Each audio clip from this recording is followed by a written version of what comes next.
Well, it's a pleasure to stay with you, Stephen, and all of our colleagues from SR. And uh, when we think here in Brazil in terms of environmental education or environmental sustainability society, we also in Latin America we prefer to talk much more about a sustainable society than a sustainable development, because as you know we have a very big tradition in terms of critics this idea of development, at least the hegemonic ideas that we have in terms of hegemonic. But when this is one of the reasons that we think that uh,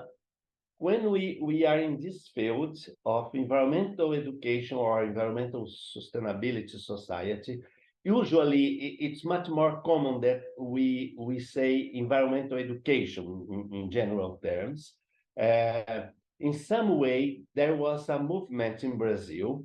and in Latin America since the beginning of 2000 or in the late 90s uh, to avoid to change the idea of environmental education for environmental sustainable development. Uh,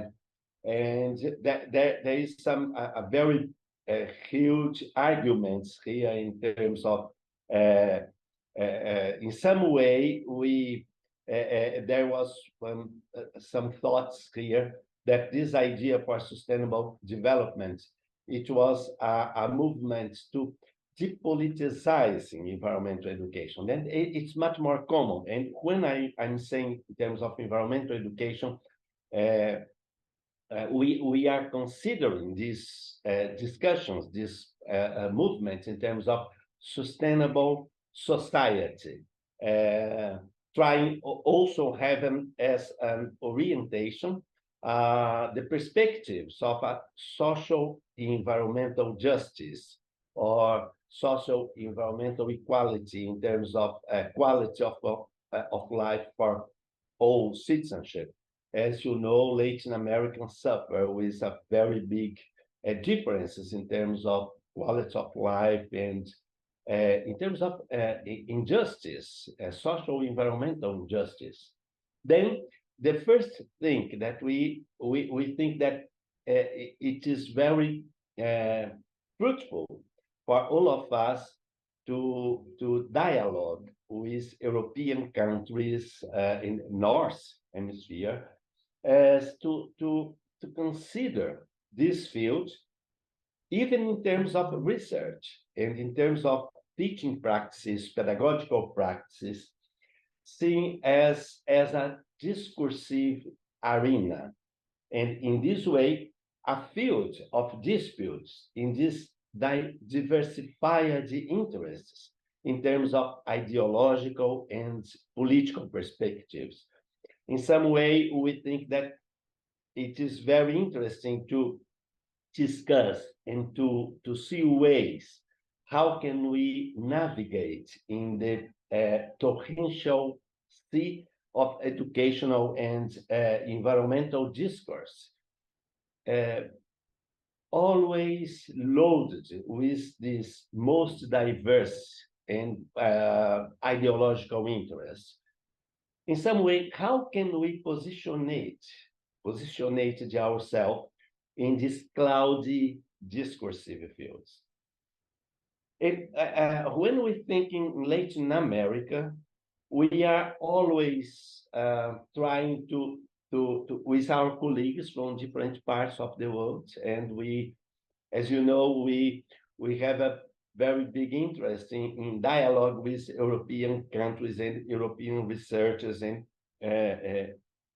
educators. How can we deepen an analysis and understand of the process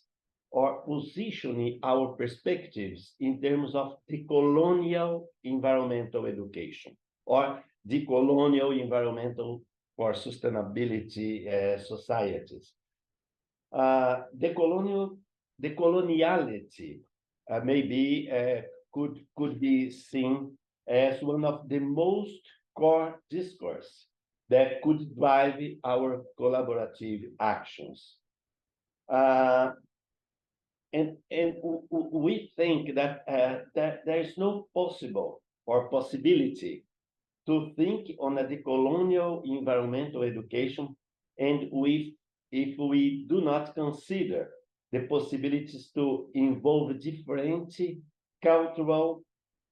groups in our societies. For example, in terms of Latin America, the original peoples that lived here for a long time before the colonization process, or in other words, to construct an intercultural environmental education. Another thing that we see that would be very interesting is to deepen and to dialogue, to analyze the different social environmental conflicts. In this way, the possibilities to explore relationships between, for example, social environmental conflicts and movements to construct just societies. As I have mentioned before, we are in a context with very big differences in terms of social opportunities or economics or quality of life or threatened in terms of environments and things like this. This idea is to deepen our dialogues and policies which could contribute to the construction of a democratic and sustainability society based on the principles of environmental justice. This is what we think that could be very fruitful and very interesting for all of us. The possibilities that we have to open up possibilities involve interculturality, Blackness, feminism, queer theories, among other movements that we have in environmental education. And I think that the last one is, if it could be, to think nowadays the necessity, the urgency in certain ways to dialogues about the relationship or the dialogues on the relationship between education and the construction of a democratic societies. What could be the challenges we are facing in terms of our democratic experiences in these last years all over the world that grew up in these decades from the mid of the last century until now, how to deal with the threatening of the new fascism that we are being fed by that are being fed by fake news, post-truth, and these movements that are in certain way threaten our waves of democracies that we have experienced since the mid of the last century. It is interesting because yesterday the Nobel Prize Commission they proposed a meeting discussing about, for example, the disinformation movements that we have nowadays in our societies in terms of fake news and so on, and trying to see how can we, in considering these movements as a very big threat for our society today. If we know that there is no the information the information that could change things in the world, but we are sure that this movement of disinformation is a very big threat, and in terms of to speak the democracy in our countries. Then, as you know, in Brazil, the last 4 years before this year, we have a very big, difficult political context. But we know that this is not just a Brazilian experience. We are facing this new wave of no democratic movements, and I think that environmental education, environmental for sustainability society, it would be a very challenge to try and to see how can we deal and how can we have a movement on the contrary of these tendencies nowadays.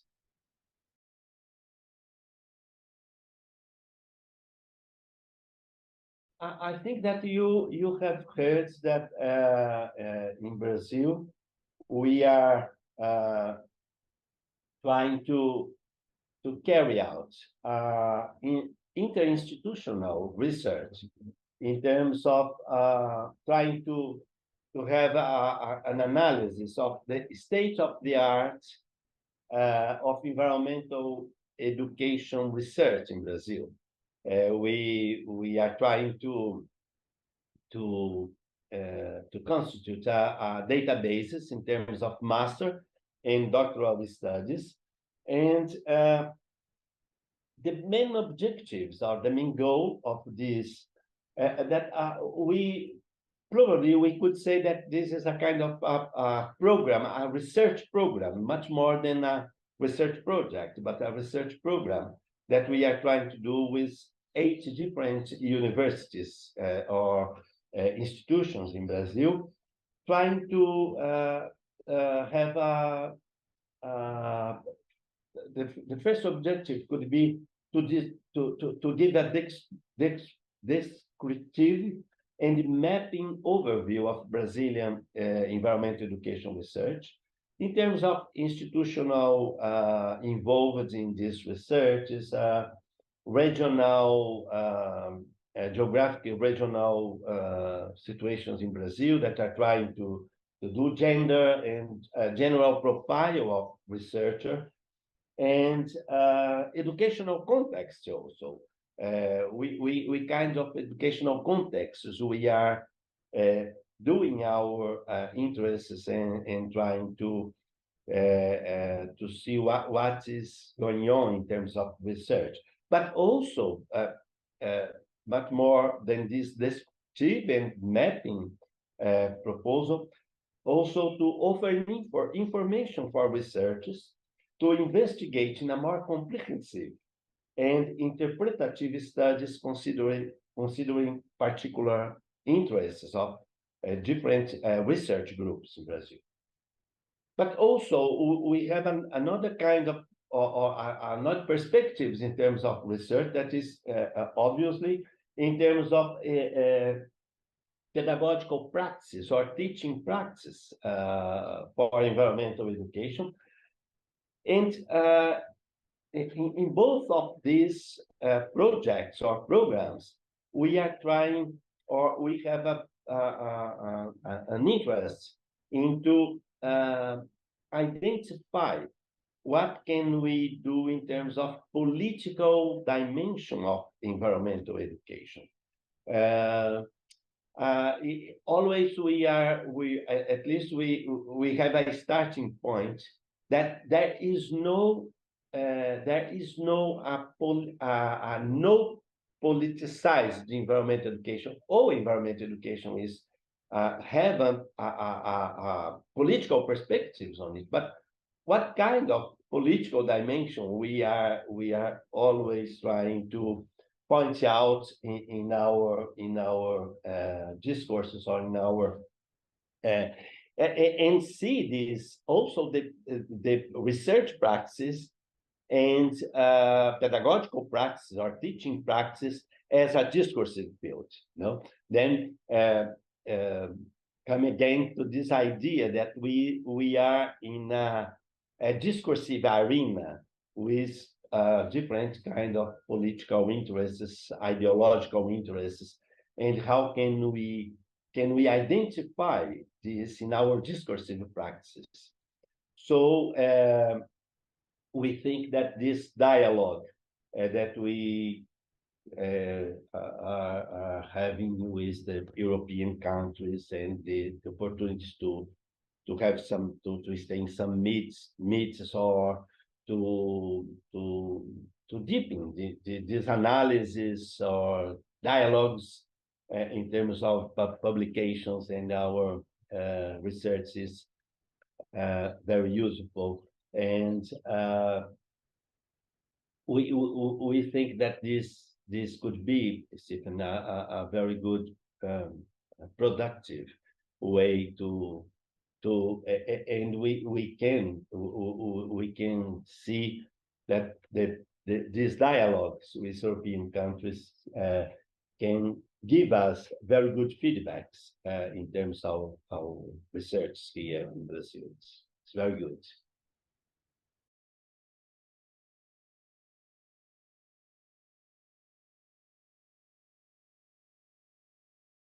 In terms of our contacts with European movements and international research in environmental education, I think that one of the most impact, for example, for us, for our research groups that are trying to do this state-of-the-art program, trying to analyze research, environmental education research in Brazil, that publication that it's not specifically a European publication, but there, and I think that the majority of research in that handbook of research in environmental education that was published from AIRA, not from United States, but with very good articles or chapters that was written by European researchers. That publications have a very good impact, and we are trying to incentivize our students to have contact with this kind of analysis in terms of research analysis in different publications. And in this way, we could also refer to some special issue, mainly in environmental education research, periodical or scientifically publication. And there is, for environmental education research, this journal, we have some special issue for that analyzes environmental education research. I think that it is in certain way these different publications have an impact, or in some way we could dialogue with them, and also special issues from the experiences in environmental education in different countries, Stephen. For example, a special issue from Switch experiences, or South Africa experiences, and we had the opportunity also to have a special issue from Brazilian experiences in terms of environmental education, and I think that it's very interesting to help us to think in different perspectives of environmental education. But I would like also to emphasize the role of the networks that we can in European countries, for example. And I'd like to point out, for example, the publications from SEDWISE network that have as Kathleen von Peck as a coordinator, as a leadership of this network. And this, for me, it's a very good opportunity to have some dialogues and take part in some activities. There's a network from environmental and citizenship that I had the opportunity it is as a coordinator Cyprus Research, Andrews Sireni, and Pedro Reis from Portugal. And they also have very good publications and think in terms of this political dimension and citizenship dimension in terms of environmental education. And for me also, it was a very good opportunity to meet my colleagues in Europe, from Europe in our network, no? From European European Association for Educational Research. Then these dialogues that this network are improving, I think that this is a very good way and a very good fruitful perspectives and possibilities to share and to discuss and to deepen in this our thoughts about these different perspectives in environmental education.